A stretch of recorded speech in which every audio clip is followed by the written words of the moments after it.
Hi చిన్నారులు, ఇక్కడ చూడండి. నీటికి ఆనుకునే పచ్చని అడవి భలే చిత్రంగా ఉంది కదా. ఎంత తిక్కుగా ఉందో చూడండి. వీటిని మడ అడవులు అంటారు. ఇవి సముద్ర తీరాల్లో మంచి నీరు కలిసే చోట చిత్తడి చిత్తడిగా ఉన్న నేల ఉన్న ప్రదేశాల్లో ఏర్పడతాయి అన్నమాట. ఇవంతా ఒక చాలా దగ్గరగా ఉంటాయి చెట్లు.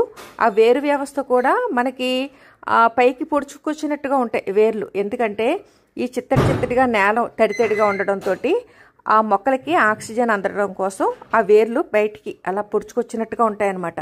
నేను పెద్ద వీడియోలో మొత్తం అంతా క్లియర్గా మీకు వివరంగా చూపిస్తాను. భలే ఉన్నాయి కదా ఈ అడవులు. వీలైతే మీరు కూడా ఇటువంటి ప్లేసెస్కి వెళ్ళడానికి ట్రై చేయండి.